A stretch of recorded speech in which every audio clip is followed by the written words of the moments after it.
Yeah, late Bob Breitbart believed in San Diego sports so much that he built a sports arena, a Hall of Champions, and even created San Diego's very own Sports Hall of Fame. Every February, a handful of sports icons are immortalized at the annual Salute to Champions dinner held at the Town and Country. Rick Willis walking among the fellow sports dignitaries, and he rejoins us with yet another member of the class of 2017.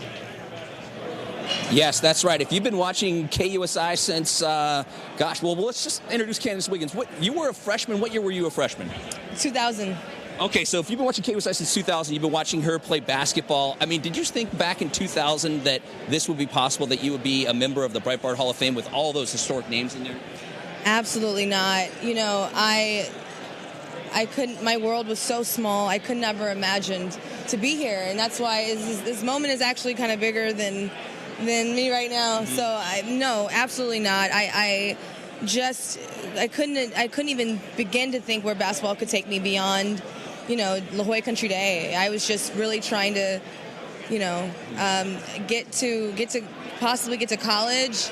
I was hoping to go to Stanford, and I was going to say, I go to Stanford, that'd be great for me. I never would have imagined, what would happen next. Well, speaking of everything after that, you recently, there was a great article in the UT by Todd Leonard where you talked about, bullying in the WNBA, that because you're straight, that a lot of the gay players were bullying you. A lot of people don't have the guts to do that, to speak out like that. Why did you decide to do that? Well, a lot of it had to do with the fact that it's taken me a lifetime to get to this point, and I retired last year. I walked away from the WNBA for many, many reasons, and for me, it's just about finally coming to a point where I can start painting this illustrate what happened for me, for those who are coming behind me, especially young girls who might look up to me, and I just want them to understand that the journey, anywhere you go in your life, the journey is greater than the destination, and really understanding the difference between the journey versus the destination. And for me, this was the destination. This was what I experienced, and it's not, to necessarily bring out this negativity, but just to people to understand that, sometimes you're going to struggle. Sometimes there's going to be something that you dreamed of, or that all roads might seem like they lead to. Doesn't necessarily mean that destination is something that is going to fulfill you or complete you or be your identity. And it's important that they understand that. So I think that's why it really triggered me, because I have come to a really strong understanding of who I am, and I'm really proud of who I am, and I just really want that to be known. I'm ready to reveal that. Let's switch gears a little bit. There is a gal up at the University of Washington that went to your former high school, and she is just lighting it up. Talk to Kelsey Plum. I mean, where does she rank in the list? You and Sharday and Terry Mann, I know.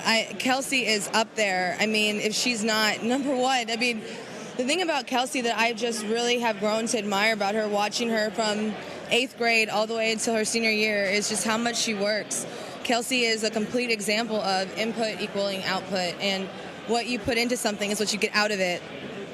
Never in my life, and I'd say the closest that I've ever seen, I just, besides myself, I've never seen anybody, with just the absolute will she has, and how she understands that she has to outwork everyone, and it's just, she's so committed to that process, to the point where she's motivating her coaches, she's motivating the people that are supposed to be motivating her, and I just think that there's something in her that drives her, and I just hope that she holds on to that and stays understanding that it's in her, and that there's really no one, her competition's herself. Right.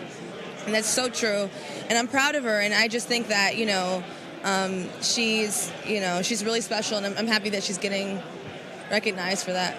Well, I'm looking forward to your speech if it's anything like that interview. Paul, you ever talk to somebody and you just realize that they're actually smarter and everything than you, and that would be her. And yeah, so there you go. I guess that's what a Stanford education versus San Diego State will do for you, huh? Rick, I thought you were talking about me. I was starting to really feel good about myself. Never. Rick Willis, No. you're 2 for 2. Can you get, we're looking forward to your 6:45 live hit. Can you make it 3 for 3? Can I what? Never mind. We'll see you sorry. at 6:45.